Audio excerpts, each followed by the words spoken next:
Les amis, j'espère que vous allez bien. Aujourd'hui, on se retrouve pour une nouvelle vidéo et aujourd'hui, on va faire un petit peu la vidéo finale de cette Westfield. Maintenant, sur chaque projet, je vais faire une vidéo un petit peu bilan. Ce sera la dernière vidéo qui va venir clôturer une fin de projet. Alors quand je parle d'une fin de projet, c'est une fin de restauration, une fin d'un véhicule qu'on achète et qu'on remet en route un petit peu comme celui-ci. Peut-être qu'après, il y aura d'autres vidéos qui reviennent parce qu'à force de rouler avec le véhicule, on peut avoir des pannes, on peut avoir de l'usure, on peut avoir des pièces d'entretien qui reviennent. Mais ça, je ne le mettrai pas en compte dans le projet. Pour moi, un projet, c'est vraiment j'achète le véhicule et je le remets en état de rouler selon le projet de départ qu'on choisit. Si c'est une restauration, ce sera une restauration. Si c'est une préparation, ce sera une préparation. Si c'est une remise en route, comme là, ce sera une remise en route et pas de l'usure. Donc aujourd'hui, on se retrouve avec le bilan de cette Westfield. Alors, on a fait beaucoup de choses dessus. Il y avait beaucoup de choses qui n'étaient pas forcément prévues au début. Et vous allez voir que des fois, je fais des affaires et des fois, j'en fais pas totalement. En l'occurrence, sur cette Westfield, aujourd'hui, je vais perdre de l'argent à la revente. Alors, ce qu'il faut savoir, c'est que déjà, cette fameuse Westfield, on l'a achetée au prix de 21 800 €. Je n'ai pas inclus dedans, bien évidemment, mes frais de voyage, donc c'est-à-dire mon carburant. J'ai été la chercher à Angoulême. Donc, Angoulême, il y a à peu près 6 heures de route, 600 km de chez moi, 600-700 km de chez moi. Donc, on va prendre un budget moyen de carburant à 2 € au litre d'environ 150-200 € de carburant, plus les péages, voilà. Mais ça, on ne l'inclut pas dedans. Vraiment, là, on va parler achat du véhicule. Donc, 21 800 € pour récupérer cette voiture-là qui était presque dans cette esthétique-là quand on l'a acheté. Ensuite, on a commencé un petit peu à faire pas mal de mécanique dessus. On a commencé déjà par faire une multitude de passages au banc parce que l'objectif de cette série-là, c'était vraiment de savoir quelle pièce allait influencer quoi. Et du coup, les passages au banc, c'est pareil. Je vous les ai pas notés puisque c'est mon partenaire MCR Performance Normandie, Johan, qui m'offre les passages au banc. Donc toutes ces vidéos-là sont réalisées à titre gratuit pour moi. Je ne paye pas le banc de puissance et je rappelle que vous avez 10% sur tout ce qui est reprogrammation, préparation, passage au banc, etc. chez MCR Performance Normandie, Johan Coiffier.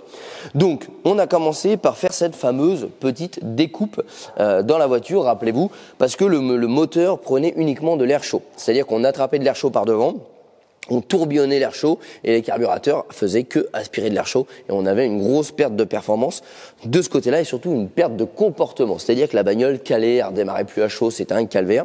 Donc là, on a résolu ce problème-là. Donc, il nous a fallu de la fibre, une petite grille achetée chez Leroy Merlin, une bombe de peinture noire pour un coût total d'environ 40 €.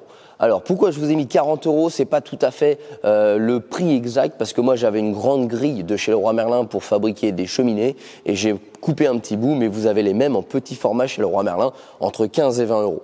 Ensuite, on avait 15 € de fibre et on avait une bombe de peinture, donc je dirais qu'on est plutôt dans les 50 €, mais vu que j'avais un petit peu de stock, notamment sur la grille, j'ai baissé un petit peu mon coût. Voilà, parce que finalement, la grille, je n'ai pas eu à l'acheter. Ensuite, on a eu cet échappement. Cet échappement-là, sur la fin du projet, alors dès le début, on savait qu'il était pourri, hein. Il était moche, il se dessoudait. D'ailleurs, vous avez vu la petite colle là? Je vais devoir le polir parce que on a la colle de l'étiquette qui a ressorti avec la chaleur. Mais en tout cas, l'échappement, c'était vraiment quelque chose à faire parce qu'il était moche, il faisait un bruit de gling-gling dedans et surtout, à la fin du projet, il n'a pas résisté aux multitudes de passages au banc. Il s'est tout simplement cassé. Donc là, on a fait le choix de refabriquer à la maison un échappement totalement inox. Donc là, on est sur du 100% inox, mais plutôt que de l'acheter déjà soudé, je l'ai acheté en pièces et je l'ai fabriqué moi-même. Et j'ai gagné aux alentours de 250 € parce que ça vaut un petit peu plus de 500 € livré, un échappement déjà assemblé en Angleterre, parce que je rappelle que l'Angleterre fait plus partie de l'Union européenne.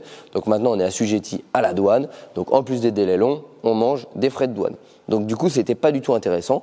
Donc je l'ai fabriqué pour un coût de 236 €. Donc ça m'a coûté 236 €, le tube, les coudes, le silencieux Super Sprint et les brides, ainsi que les joints. Donc on a économisé quand même aux alentours de 260-270 € en le faisant à la maison, ce qui n'est pas du tout négligeable. Alors sur la partie extérieurement visible, on a fait à peu près le tour puisque la voiture est présentée super bien, donc il n'y a pas grand chose à faire dessus. On aurait pu vraiment peaufiner, je dirais, en faisant une peinture. Mais ça reste une coque en fibre, donc une coque en fibre, ça travaille. Et la peinture pour une voiture qui a 33 ans, je rappelle, parce qu'il ne faut pas oublier que la voiture a 33 ans, la carrosserie, elle est impeccable. En vrai, elle est vraiment super propre. Vous avez des voitures qui sont bien plus récentes, où la voiture n'est pas du tout dans cet état. Alors là, on a fait quand même pas mal de travaux sur cette partie compartiment moteur. On a fait des travaux d'esthétique, on a fait des travaux d'allègement, mais aussi des travaux de bon fonctionnement du véhicule. Alors immédiatement, on va parler un petit peu de la batterie. Alors la batterie, on a fait le choix de remplacer la batterie pour clairement le poids. C'est-à-dire que dans la performance de ce véhicule-là, on va essayer d'aller chercher des chevaux, mais on est sur un moteur atmosphérique, un carburateur de très vieille génération. Je rappelle que ce moteur Ford Kent est un moteur qui existe depuis 1950, qui a eu des évolutions uniquement au niveau du haut moteur, donc de la culasse. Donc c'est un moteur qui... c'est pas un cheval de guerre, quoi, si tu veux. À un moment, on en fait ce qu'on peut, mais on va pas non plus en tirer 200 chevaux. Contrairement à ce qu'on peut voir sur Internet, où les mecs, ils te mettent ça, ils disent ça sort 150. Mais les mecs, ils n'ont jamais passé au banc. En vérité, ça sort 110 chevaux. Voilà. Donc, on a continué un petit peu le Light is Right de Colin Chapman et on est parti sur une batterie au lithium. Une batterie au lithium, celle-ci s'est vendue entre 230 € et 260 € selon les sites Internet. Moi, je l'ai acheté 226 €, voilà, en promotion. Par contre, j'ai acheté également les câbles avec. Donc du coup, vous rajoutez une trentaine d'euros de câbles. Donc on va dire qu'on est à 250 € de modification pour la batterie pour un gain d'environ 8 à 10 kg. Donc ce qui est relativement énorme sur une voiture qui en fait que 520. Ensuite, dans la partie visible, on a également changé ce cache-culbuteur ainsi que le bouchon. Alors là, ça va être coûté un petit peu d'argent pour quelque chose de purement esthétique. Là, on n'est vraiment pas dans la performance. L'idée, c'était vraiment d'améliorer le compartiment moteur, la beauté du compartiment moteur. Ce qu'il faut rappeler, c'est que Burton, c'est un préparateur de Ford Kent, donc de ce moteur-là. Donc on trouve énormément de pièces de préparation moteur Ford Kent par Burton. Et donc je me suis fait un petit plaisir esthétique en achetant le bouchon, donc tout en aluminium, ainsi que le cache-culbuteur rouge avec l'aluminium un petit peu ressortant comme ça. Et là, on est quand même sur un budget de 300 €. Alors, ce qu'il faut savoir, c'est que sur ces 300 € là, vous avez à peu près 250 € de pièces et vous avez à peu près 50 € de frais de douane. Donc on est peut-être même un petit peu moins que ça, on doit être dans les 230 € de pièces, 20 € de transport et 50 € de frais de douane. Parce qu'encore une fois, Burton est un préparateur anglais et on trouve toutes ces pièces-là en Angleterre. Donc si on les veut, il n'y a pas le choix, il faut passer par l'Angleterre et donc la douane. Alors si vous vous souvenez, quand on a changé notre cache-culbuteur, on a dû faire des réparations des filets. Deux raisons. Les filets étaient abîmés. Alors certainement parce qu'en fait on n'est pas en métrique sur cette voiture-là et que des gens avant avaient essayé de passer des vis en métrique, ce qui fait que ça avait détérioré les filets et donc on ne pouvait pas les remettre, on ne pouvait pas les serrer du moins. Ça rentrait mais ça ne se serrait pas. Donc j'ai percé, taraudé, j'ai remis des inserts et j'ai passé, du coup j'en ai profité pour les passer en métrique. Comme ça en France c'est quand même plus facile si on abîme la vis de trouver la visserie. Alors on va dire que le kit de réparation de filets m'a coûté aux alentours de 10 €. Pourquoi ? Parce que j'ai un coffret de filets en fait. C'est un coffret qui est disponible sur notre boutique. Je vous mettrai le lien en description si ça vous intéresse. Et dans ce coffret-là, vous avez une multitude de filets. Donc je peux pas vous donner le prix d'un coffret alors que j'ai utilisé que 4 filets, plus 1 pour la boîte. Donc on va dire que prix moyen que ça m'a coûté sur mon coffret, ça a dû me coûter aux alentours de 10 € de réparation pour les différents filets de la voiture. Ensuite, tant qu'on est dans ce petit compartiment ici, souvenez-vous, on avait un énorme problème au niveau du jeu aux soupapes. Souvenez-vous, en fait, on avait échappement, admission, admission, échappement, échappement, admission, admission, échappement. Et en fait, ceux qui avaient réglé le moteur, ils avaient mis échappement, admission, échappement, admission, échappement, admission, échappement, admission. Ils avaient gardé l'ordre, alors que l'ordre n'était pas le même, ce qui fait que tout était absolument mal réglé. Pour régler ça, ça m'a coûté absolument rien, puisque c'était juste du temps passé. Donc là, on est à un coût de réparation de 0 €, mis à part le joint, mais toute la pochette de joint, je l'avais acheté, donc on va en parler tout de suite. La pochette de joint avec les différents joints moteurs m'avait coûté 46 €. Donc du coup, on va inclure tous les joints que j'ai pu changer, donc que ce soit les joints de boîte de vitesse, les joints moteur, etc. On va les inclure dans cette pochette de joints à 46 €. Donc le réglage des soupapes nous a coûté 0 €. Alors là, on va évoquer le plus gros poste de dépense sur cette voiture-là, mais qui était aussi son plus gros problème, c'est l'allumage. Donc l'allumage, on a absolument tout remplacé. On a changé nos bougies, on a changé nos fils par des fils compétition bien mieux isolés. On a également changé notre bobine, donc on a mis une bobine neuve. On a changé également le faisceau entre la bobine et l'allumeur, et on a monté un allumeur électronique. Donc maintenant on va aller voir sur le tableau combien ça nous a coûté, parce que c'est ce qui nous a coûté le plus cher sur la voiture. Alors sur la partie allumage simple, on va appeler ça comme ça, on a bougie, bobine, fil, on est sur un budget de 130 €. Donc c'est relativement pas cher, parce que de mémoire on avait je crois 35 € de bobine, on avait une cinquantaine d'euros de fil et une cinquantaine d'euros de bougie. Donc c'est plutôt bien réparti, et sur un budget total de 130 €, ça reste totalement raisonnable pour, je rappelle, des pièces de compétition. Bobine haute tension, fil compète et bougie iridium. Donc on a quand même de la belle pièce pour un prix relativement intéressant. Là où ça fait mal, c'est l'allumeur électronique programmable en Bluetooth avec le téléphone, où là on est quand même à 480 € la pièce, mais qui redonne un vrai gain dans le temps à ce moteur-là. C'est-à-dire que avec ça, on a vraiment un moteur qui démarre beaucoup mieux, à chaud comme à froid, et qui est plus onctueux. C'est-à-dire que les vieux allumeurs, en fait, ça a tendance à être un petit peu rugueux au niveau du moteur. Et là, on a vraiment trouvé un comportement totalement changé sur la voiture, et surtout un allumage bien plus précis. Donc c'est peut-être la pièce la plus chère dans la fin de préparation de ce moteur-là, mais c'est aussi la pièce qui a changé radicalement le comportement de la voiture. Donc en fait, on n'a pas gagné énormément de chevaux sur cette voiture-là, parce qu'on était aux alentours de 90-92 chevaux quand on l'a acheté, et là on est proche des 110 chevaux. Seulement, en termes de comportement de la voiture, c'est juste totalement changé. Avant, vous arrivez, moteur chaud, calé, vous galérez à redémarrer, de temps en temps il lui manque un cylindre, etc. Maintenant, c'est une horloge, la voiture, c'est une horloge. Alors, une horloge à carburateur, bien évidemment, donc c'est moins une horloge qu'un moteur à injection, mais en tout cas, c'est agréable à rouler, quand avant, c'était un calvaire. Alors, toujours dans la partie moteur, avant de passer à la boîte, on va parler un petit peu des fluides. On a passé ce moteur-là, souvenez-vous, 100% céramique de chez Syntix. Donc, on avait l'huile Puramic céramique. Donc, Puramic, c'est l'huile de chez Syntix à la céramique. Voilà. Pour le moteur, et on a passé la boîte de vitesse en huile de chez Syntix avec un additif céramique. Pour vous parler un petit peu du coût, donc moteur, 5 litres d'huile, plus le nettoyant, plus le filtre, on est sur un budget à 150 €. Sur la boîte de vitesse, on avait les fluides, l'additif, on était à 111 €. Donc ça, c'est les deuxièmes postes de dépenses pour les fluides. Et j'insiste, boîte de vitesse, j'entends également le pont avec. Donc 111 €, c'était vidange de la boîte et du pont avec l'huile et les additifs céramiques. Donc on est sur un budget de 150 pour la partie moteur, 111 pour la partie transmission. Alors ensuite, on a découvert des gros problèmes de réglage des carburateurs. On s'est aperçu qu'en mettant une sonde AFR dans l'échappement, on avait un moteur qui était extrêmement riche. Alors ça, on l'avait remarqué dès l'achat du véhicule, parce que d'une, à l'oreille, ça s'entendait, deux, à l'odeur, ça se sentait, et trois, avec les yeux, ça se voyait parce que ça fumait noir. Donc ça, on le savait dès qu'on l'avait acheté. Et donc du coup, on a dû intégralement refaire tous les réglages des carburateurs. Alors les carburateurs ont été nettoyés au bain ultrason, on va dire que ça m'a rien coûté parce que le produit j'en avais déjà. J'ai remplacé différents joints dessus, notamment des joints toriques, des joints papier, et dessus on a dû changer intégralement tous nos gicleurs parce qu'il n'y avait absolument rien de correctement adapté à notre moteur. Donc le coût total de la réfection de ces deux carburateurs Weber 40 m'a coûté 110 €. Donc on est à 110 € avec, je rappelle, le plus gros poste de dépense, les gicleurs. Parce que les gicleurs, j'ai acheté toujours le plus petit, enfin les deux plus petits qui suivaient, parce que vous avez le coût des frais de port, etc.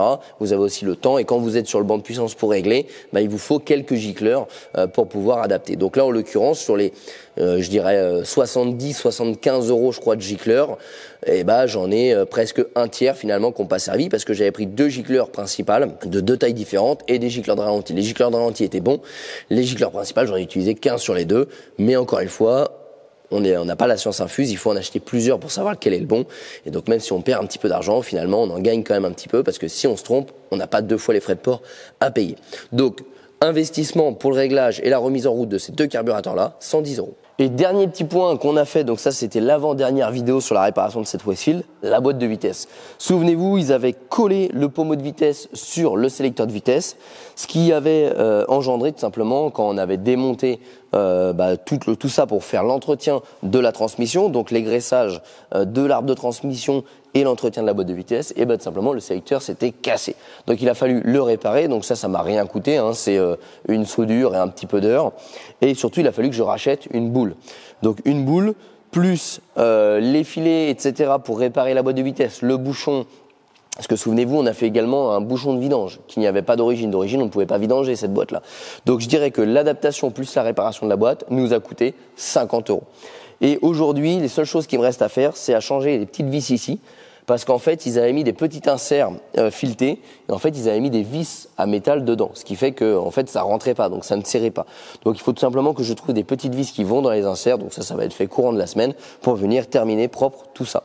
Donc, voici un petit peu combien m'a coûté et le bilan de cette voiture. Bon, refaisons un petit dernier bilan de cette Westfield avant de clôturer la vidéo. Prix d'achat 21 800.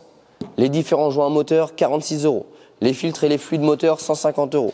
Fluide de boîte de vitesse et de pont, 111, fluide et additif. Kit réparation des filets, 10 €. Couve culbuteur et bouchon aluminium, 300 €. Bougie, bobine, fil, 130 €. Allumeur électronique, 480 €. Gicleur, joint de carburateur, 110 €. Échappement inox à la maison, 236 €. Batterie lithium, 250 €. Modification du capot, 40 €. Réglage des soupapes, 0. Réparation de la boîte de vitesse, 50 €. Coût total des réparations et améliorations faites sur cette voiture-là, 1 913 €. J'ai acheté la voiture 21 800 €. Si on ajoute les frais que j'ai investis dedans, donc 1 913, on arrive à 23 713 € sur le projet de la Westfield SE châssis court. Alors, pour ceux que ça intéresse, si vous regardez un petit peu le marché des Westfield, je dirais légal, parce que vous avez énormément de Westfield qui sont swappés, qui sont tout simplement et bonnement interdits à rouler en France. Alors vous pouvez le faire, mais encore une fois, ça c'est votre problème. Je l'ai expliqué dans la première vidéo, hein, c'est votre problème, c'est votre assurance et c'est de votre responsabilité si demain vous avez un accident corporel. Si demain vous rentrez dans le pare-choc, il n'y a que du matériel, personne ne vous embêtera. Par contre, si demain vous avez un accident corporel, malheureusement, l'expert il va bien voir qu'il y a un problème sur le moteur et que c'est un moteur Opel et pas un moteur Ford. Donc voilà, je parle bien sur le marché de la voiture légale. Et pour une voiture qui, je rappelle, a un moteur neuf, hein, parce qu'on a pu vérifier à l'endoscope, on a eu l'usinage moteur, on a la segmentation qui a été refaite, on a tous les coussinets de Villebrequin qui ont été refaits, on a un arbre à cam neuf également. Donc ce moteur-là, il a environ 11 000 km. Donc clairement, si on reprend le marché de la Westfield avec l'état de cette voiture-là, avec un état proche, impeccable extérieur, il y a un petit défaut sur l'aile, mais il est proche de l'impeccable, avec un moteur parfaitement réglé, un moteur qui plus est quasi neuf, et en fait on est sur un modèle qui n'a pas coûté très cher par rapport à son état et au marché. Voilà. Donc ça, faut être très sincère là-dessus. Aujourd'hui, je me sépare de la voiture. Pourquoi ? Parce que j'ai une toiture à faire. C'est à peu près aussi simple que ça. Mon prix de vente estimé est de 22 500 €. Pourquoi ? Du coup, si je vous dis que là, elle est pas chère, je la vends en dessous. Parce que tout simplement, c'est une voiture exclusive. C'est une voiture qui va être exclusivement utilisée principalement au beau jour. Et là, malheureusement, on est au mois d'octobre et on part pas du coup dans les beaux jours.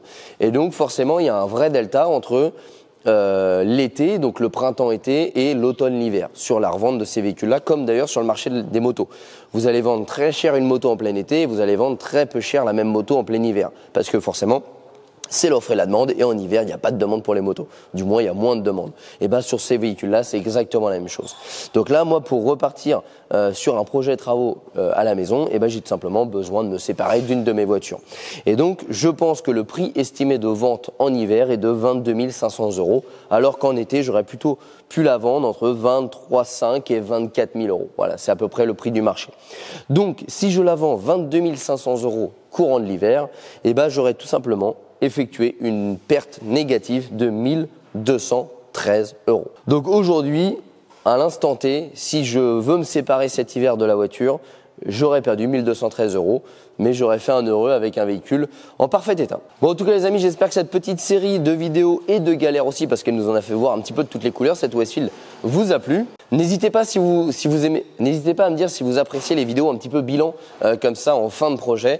En tout cas, voilà avec la plus grande transparence aujourd'hui ce que m'a coûté la Westfield. Je rappelle que je n'ai eu absolument aucun partenariat sur ce projet-là. Le seul partenariat que j'ai eu, c'est avec MCR Performance pour avoir le banc de manière gratuite à disposition. Donc toutes les sommes qui sont indiquées là sont payées uniquement de ma poche. Voilà, ça vous permet aussi de comprendre pourquoi des fois il y a des petits partenariats rémunérés sur la chaîne. Ça permet aussi de pouvoir contribuer à l'investissement pour réaliser de beaux projets en vidéo. Les amis, un grand merci à tous. N'hésitez pas à nous rejoindre sur les réseaux sociaux, Facebook, Instagram. Tous les liens sont en description de la vidéo. Et bien évidemment, si ça te plaît, n'hésite pas, abonne-toi, mets la petite cloche et on se retrouvera très prochainement sur d'autres projets. Allez les amis, à très bientôt. Ciao.